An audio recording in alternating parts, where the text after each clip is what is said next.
En este tutorial vamos a hablar de este tema, los microorganismos y los ciclos biogeoquímicos. Entonces veremos que los seres vivos están compuestos de elementos químicos y destacamos entre los más abundantes el carbono, el hidrógeno, el oxígeno, el nitrógeno, el fósforo y el azufre. ¿Ya? Estos son los llamados macronutrientes, no son exclusivamente los únicos elementos que participan en la vida, pero son los que vamos a encontrar en mayor cantidad. Ahora, estos elementos en la naturaleza están en reservorios, en depósitos, ¿ya? Moviéndose desde el mundo de lo vivo, desde el mundo biótico, al mundo de lo abiótico, al mundo mineral. Y en este proceso realizan ciclos. Hay constantes transformaciones de estos elementos para pasar de un estado a otro, de un organismo a un mineral y viceversa. Vamos a comenzar hablando del ciclo del carbono. El carbono que existe en nuestro planeta se ha medido, se ha determinado que aproximadamente en la Tierra existen 100 millones de gigatoneladas. Una gigatonelada es 1 millón de toneladas de este elemento, el carbono. Sin embargo, este carbono está distribuido en diferentes depósitos. ¿Esto cómo se ha determinado o cómo se ha medido? Mediante técnicas como la espectroscopía infrarroja y el análisis de isótopos. Y podemos concluir que la mayor parte de estos 100 millones de gigatoneladas se encuentran formando parte de las rocas y los minerales. Por lo tanto, su capacidad de entrar a los ciclos es bastante reducida, lo hacen muy lentamente. Es una fracción de estos 100 millones de gigatoneladas que alcanza a las 5.500 gigatoneladas la que participa en los ciclos biológicos que nos interesan. Eso no quiere decir que el carbono que está en la forma mineral no vaya a participar en estos ciclos, sino que lo va a hacer de una manera tan lenta que resulta despreciable. Veamos cómo estos 5.500 gigatoneladas, estas 5.500 gigatoneladas se distribuyen. Vamos a ver que como dióxido de carbono, CO2 atmosférico, encontramos 750 gigatoneladas. En los mares, en el agua disueltas, tenemos 38.000 gigatoneladas. Digamos que buena parte del CO2 atmosférico puede pasar, ¿ya? Se puede disolver en el agua del mar y genera estos carbonatos, los cuales contribuyen a este valor. Además, en los mares encontramos materia orgánica, pero materia muerta. Ahí encontramos 1.650 gigatoneladas. El fitoplancton, que es el componente vivo de esta materia orgánica, son 3 gigatoneladas. Y en los sedimentos marinos hay menos de 1 gigatonelada, hay media gigatonelada. Pasemos a los continentes, la Tierra. En los suelos, formando esta capa de materia orgánica que está muerta, preferentemente en los suelos, encontramos 1.500 gigatoneladas. La materia viva continental, la vegetación, fíjense, es un valor bastante menor a el que encontramos con materia muerta, ¿ya? 560 gigatoneladas. Y eso básicamente porque buena parte de la materia vegetal, preferentemente, es de difícil descomposición, especialmente en ambientes carentes de oxígeno. Vamos a ver que las maderas son de difícil descomposición por la presencia de lignina. En los ríos hay media gigatonelada. Ahora, los combustibles fósiles recuperables estamos hablando acá de el petróleo, de el carbón, el gas natural, fíjense, contribuyen con un valor enorme, 10.000 gigatoneladas, ¿ya? Si esto lo representáramos gráficamente, estos valores que les he dado, tendríamos una imagen así. Fíjense, lo que les hacía notar es que los combustibles fósiles son un valor enorme. En relación a esto, la cantidad o el porcentaje de dióxido de carbono en este gráfico no se representa por ser un valor bajo, ¿ya? Pero esta es una buena representación y comunica la idea que quería dar de que este valor, que en este minuto es responsable del calentamiento global, la producción de CO2 a partir de este carbono, es un tema impactante.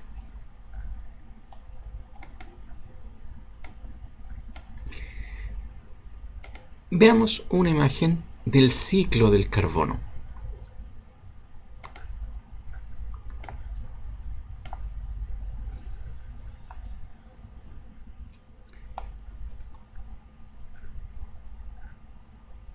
Para entender el ciclo del carbono, conviene tener una imagen, en este caso, una imagen que representa cómo se transforma este carbono mediante procesos de oxidación y reducción y cómo va viajando a diferentes ambientes.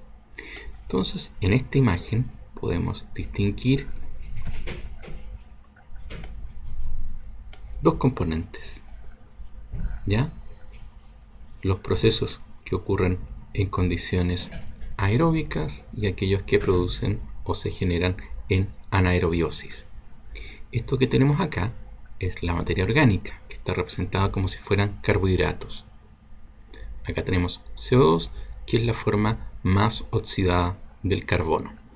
Y vamos a ver que la materia orgánica, esa materia orgánica en condiciones aeróbicas, por los procesos de respiración, genera CO2, dióxido de carbono, el cual puede ser fijado nuevamente como materia orgánica, generar materia orgánica mediante dos procesos: la fotosíntesis oxigénica, que es la principal forma de fijar este carbono, y la quimiolito-autotrofía, es decir, el proceso que realizan algunas bacterias en las cuales obtienen su energía de procesos químicos, de química inorgánica. Estamos hablando de cambios en los estados oxidativos, oxidaciones de algunos compuestos minerales, para obtener la energía suficiente para tomar el CO2 del entorno y fabricar esta materia orgánica. Les insisto, este proceso es mucho menos importante que la fotosíntesis. Ahora, hay otro componente de este ciclo, digámoslo bien, están comunicados estos ciclos. Este CO2 puede provenir de esta región, el que se va a generar acá, o ser generado en este punto, ¿ya? Este CO2 o este componente tiene que ver con los procesos anaeróbicos. Acá lo que vamos a encontrar son procesos de respiración anaeróbica y fermentación, los cuales van a permitir que el CO2, mediante procesos de acetogénesis, incluso de fotosíntesis anoxigénica, generen materia orgánica. Ahora, esa materia orgánica puede transformarse en dos componentes gaseosos importantes: el metano y el CO2. Vamos a ver en detalle estos procesos. Entonces hay un proceso de metanogénesis que genera este gas, el cual, por acción de organismos metanotróficos, los cuales van a oxidarlo, se transforma en CO2. Ahora, la materia orgánica que se emplea en estos procesos puede perfectamente venir o provenir de procesos aeróbicos, ¿ya? Estamos haciendo una visión, estamos tratando de comunicar una visión global, ¿ya? Estos compartimentos están generalmente comunicados. Ahora vamos a entrar en detalle sobre este ciclo. Para eso tenemos que entender los procesos acoplados. Entonces, que quede claro que el CO2 es la forma de carbono que circula en todos los ambientes. Ambientes anóxicos, ambientes oxigénicos, desde la atmósfera pasa al agua, forma los minerales, etc. ¿Ya? Pero es el CO2 la forma que circula. Ahora, este CO2 se produce a partir de la materia orgánica. Y vamos a ver que en un ambiente aeróbico, la producción de materia orgánica es producto de este proceso que es la fotosíntesis. Y la fotosíntesis, en este caso oxigénica, es mediada, es producida por, podríamos clasificarlos en macroorganismos y microorganismos. Los macroorganismos ya sabemos que son las plantas, los microorganismos son arqueas y bacterias, en particular cianobacterias.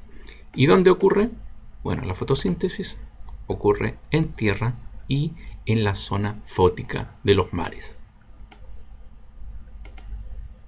En un ambiente anaeróbico tenemos otros procesos para generar la materia orgánica.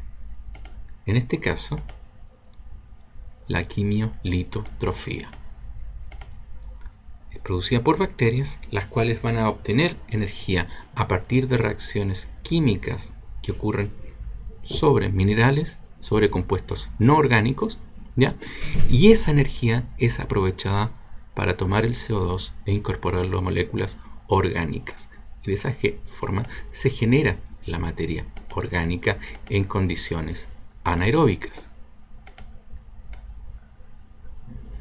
Ahora, así como hay producción de la materia orgánica, es interesante el tema de la degradación de esta materia orgánica. En ambientes aeróbicos vamos a ver que participan microorganismos. De hecho, son los principales responsables de la producción o la degradación de la materia orgánica. Estos son organismos quimio-organotrófos. ¿Qué quiere decir esto? Que obtienen su energía a partir de reacciones químicas sobre compuestos orgánicos, es decir, compuestos que contienen carbono.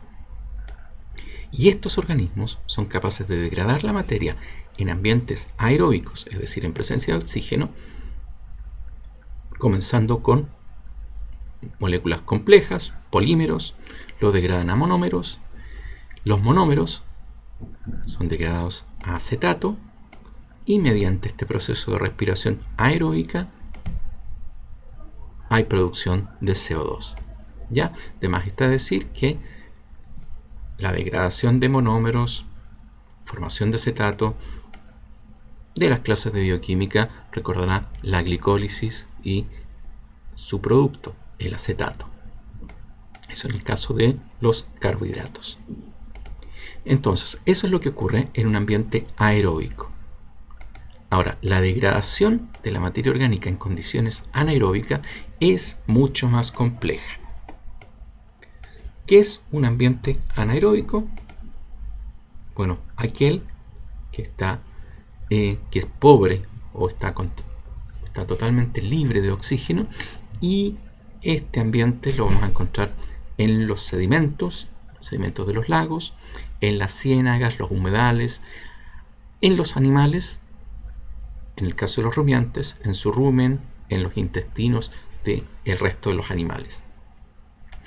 En esta condición, donde no hay oxígeno, la degradación de la materia orgánica es mucho más lenta y produce no solo CO2, sino que también este gas que es el metano.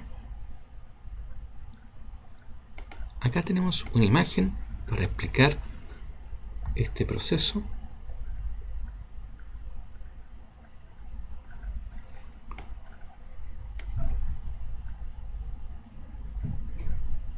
Entonces, comenzamos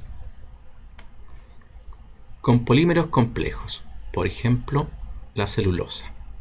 Pero también podrían ser lípidos, proteínas, ácidos nucleicos, los cuales, por acción de las enzimas de los microorganismos, son reducidos a monómeros. Esos monómeros, que pueden ser ácidos grasos, pueden ser nucleótidos, nucleósidos, carbohidratos. Entonces, estos monómeros pueden ser aprovechados por los microorganismos, los cuales, por un proceso de fermentación, una fermentación llamada en este caso primaria, pueden ser transformados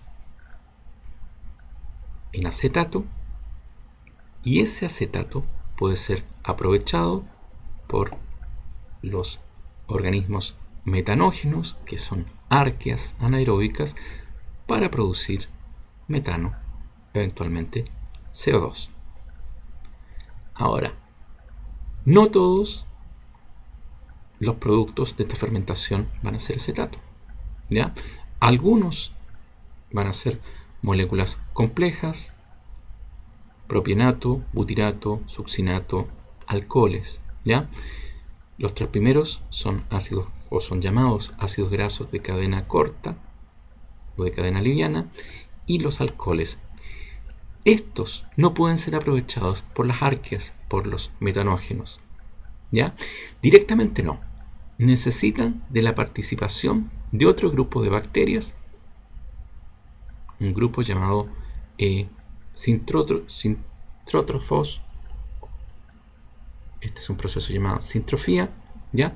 Que es de apoyo, de simbiosis metabólica, que va a permitir que estos compuestos se transformen en acetato, en CO2 e hidrógeno, y tanto el acetato como esta mezcla de CO2 e hidrógeno son aprovechados por los organismos metanogénicos para generar metano.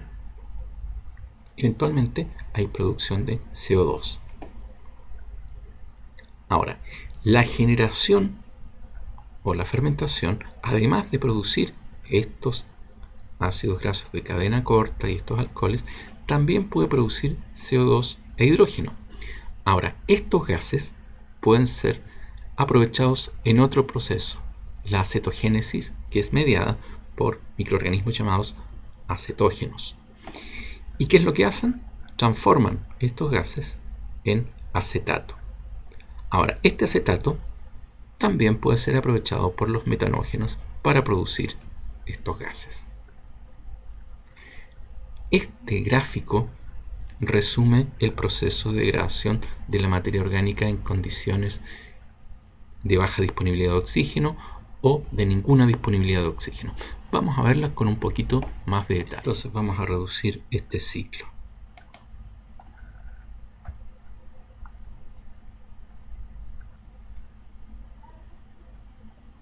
Entonces, hablemos de lo que hacen los fermentadores primarios. Toman la materia orgánica, que como les decía, puede provenir desde el ambiente oxigénico o del ambiente anoxigénico, libre de oxígeno, y mediante estos microorganismos que son quimio-organotróficos se producen tres tipos de compuestos. Vamos a separarlos así. Entonces, en primer lugar, hay producción de acetato. Y ese acetato es aprovechado por arqueas metanógenas o metanogénicas, que son un tipo de arqueas anaeróbicas que van a producir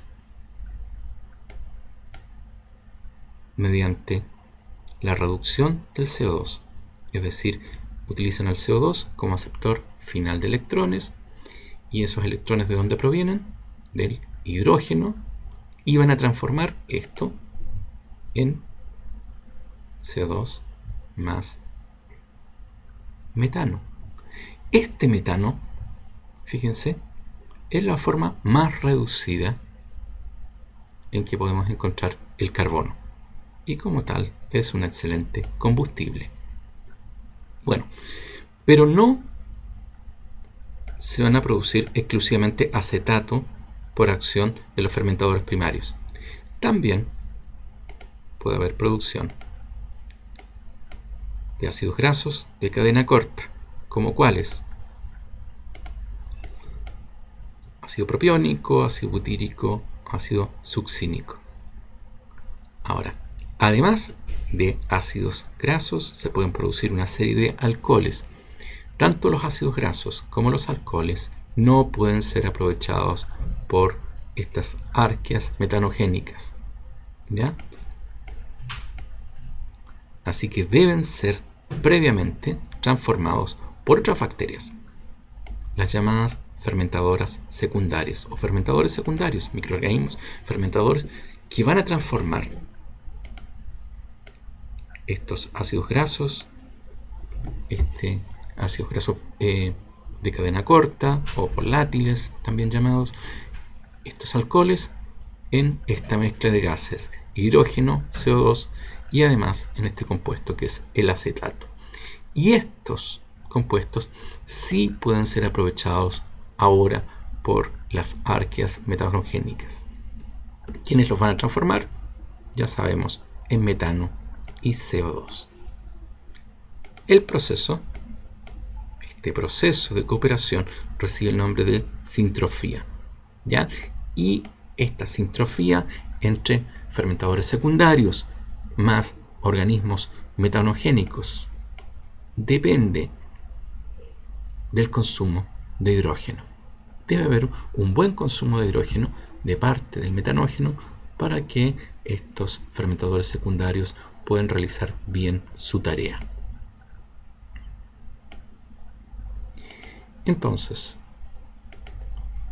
hemos visto que hay producción de acetato, hay producción de alcoholes y ácidos grasos de cadena corta, pero además, como producto de la fermentación llevada a cabo por los fermentadores primarios, también se puede producir hidrógeno y CO2, el cual se transforma en metano por acción de los metanógenos.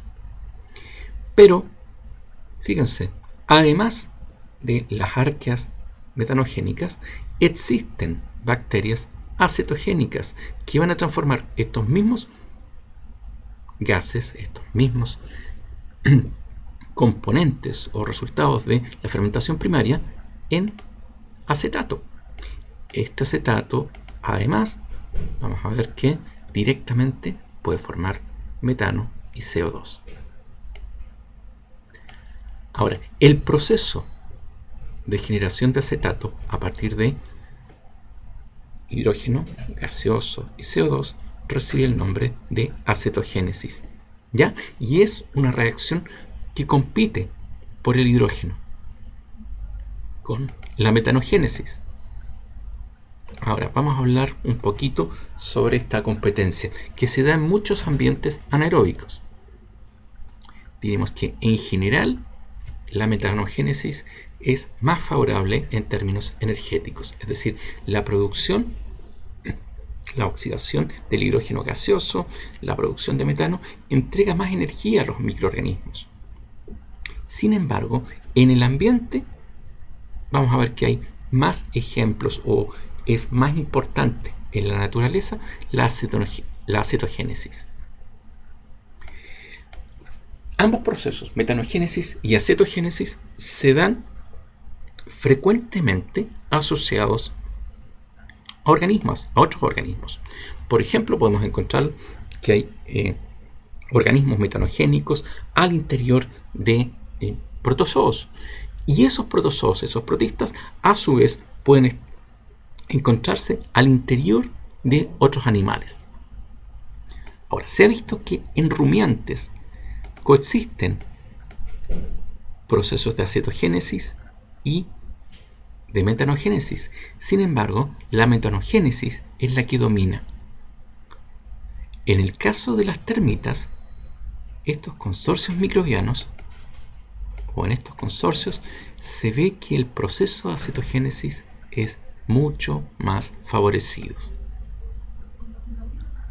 Ahora, ¿cuál es la razón de que en general la acetogénesis domine en la naturaleza, probablemente tenga que ver con que estos organismos acetogénicos son, entre otras cosas, más tolerantes a las bajas temperaturas y son más diversos en su capacidad de aprovechar diversos sustratos.